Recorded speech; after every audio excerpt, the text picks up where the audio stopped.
As dedicated professional miners, we work hard and are dedicated to performing our jobs to the best of our abilities.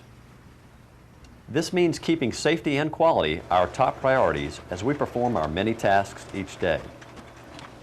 Most of us already know how important it is to select and use the proper personal protective equipment when performing our jobs. For example, we wear our hard hats because we know our head needs protection from falling objects. No one doubts that serious injury will occur if we are struck by falling rocks.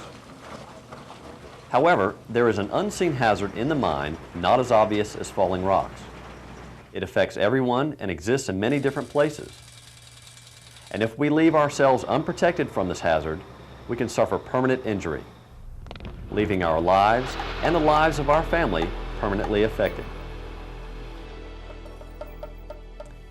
In this video, we will learn how to protect ourselves from the unseen yet very real danger of noise exposure. When we encounter high levels of noise without proper protection, serious and dramatic damage to our hearing can occur. Because hearing loss is normally not painful and happens gradually, many of us don't fully understand how our hearing can be damaged by noise exposure. Pass me the salt. To better understand how this damage occurs, Didn't you hear me? let's quickly discuss how loud noise can damage our hearing. The outside of the ear works to gather sound and channel it into the ear canal. Once inside, the sound moves in waves and flows against the eardrum. The membrane of the eardrum vibrates against three delicate bones which carry vibrations to the inner ear. Inside the inner ear is a coiled tube called the cochlea. Inside the cochlea, fluid carries vibrations over tiny hair structures. These are called cilia. Healthy cilia are arranged in V-shaped patterns inside the inner ear. As noise-induced vibrations pass over them, these structures sway and bend. As they move, they transmit signals to the brain to interpret the sounds we hear. Noise intensity is measured in decibels.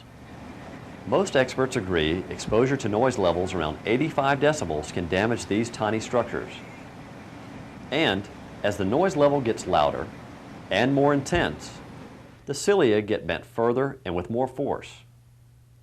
When exposed to this damaging level of noise, these delicate structures get damaged or destroyed and hearing loss will occur. To help prevent hearing loss, the Mine Safety and Health Administration requires mine operators develop a hearing conservation program when sound levels average 85 decibels over an 8-hour time-weighted period. This level of noise is often called the action level. The process of developing a hearing loss prevention program begins with a noise exposure assessment. The mine operator, along with the Mine Safety and Health Administration, have established a system of noise exposure monitoring. This monitoring is done by trained hearing professionals and is used to determine the noise levels to which each miner is exposed.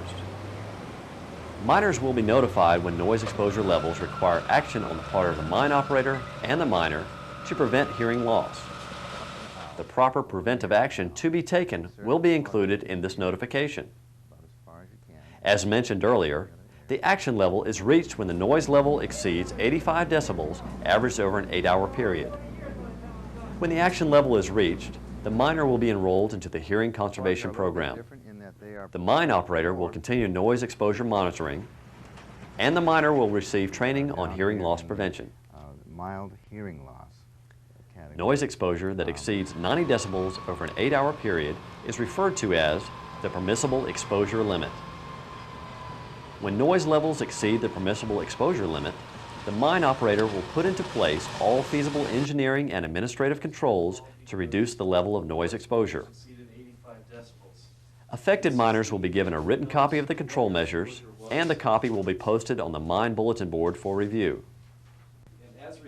Be sure you read, understand, and follow these posted control measures.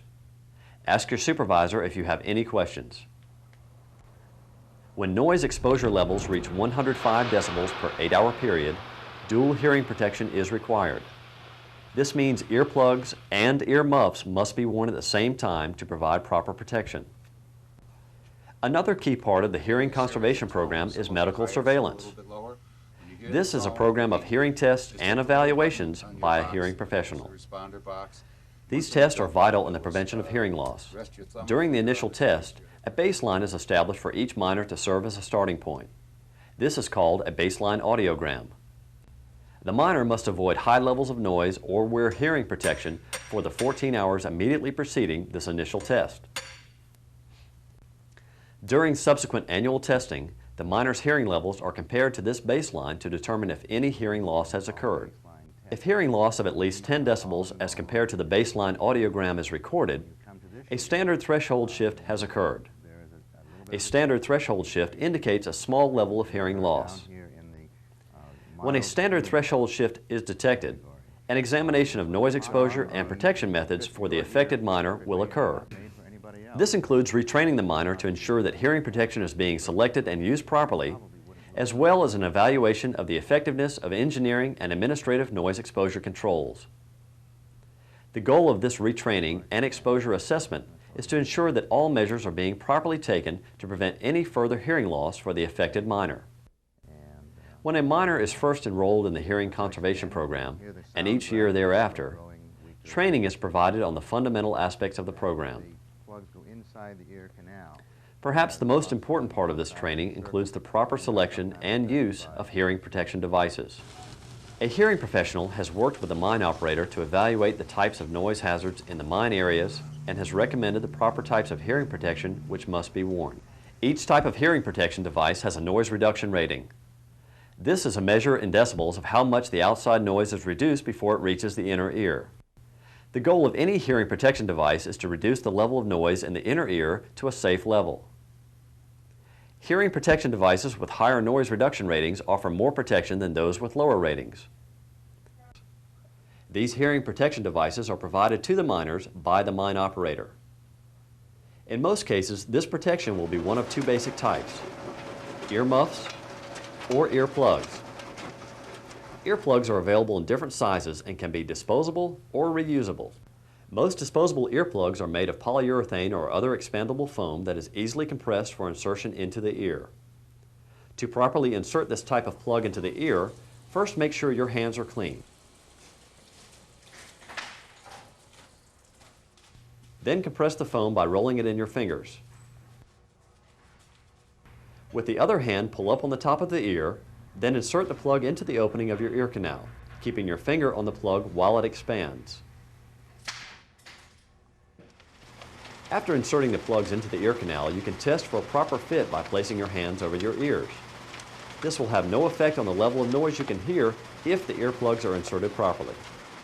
There are some types of earplugs which do not require compression.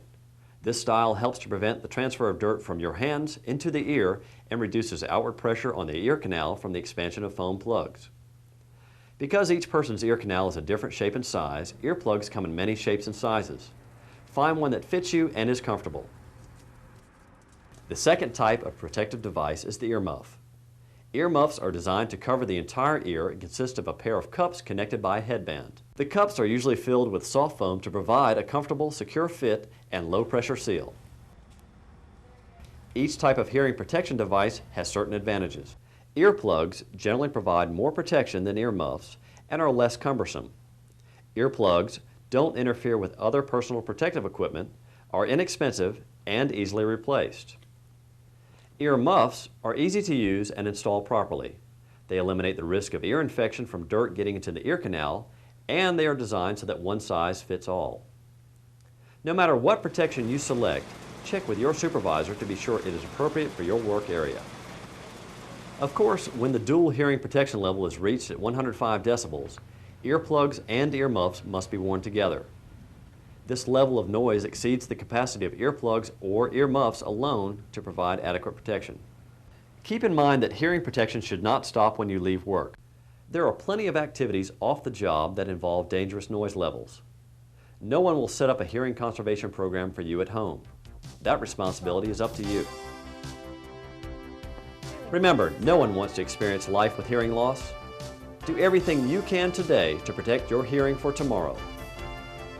Make sound decisions about protecting your hearing by participating in the Hearing Conservation Program, always wearing your hearing protection when required, and taking steps to reduce off-job noise hazards. By always following proper hearing conservation practices, you can ensure at the end of the day, I can't wait to go home tonight. I'm going to listen to my daughter's piano recital. Can't wait to hear that. or the end of your career, you can still hear the pleasures of life loud and clear.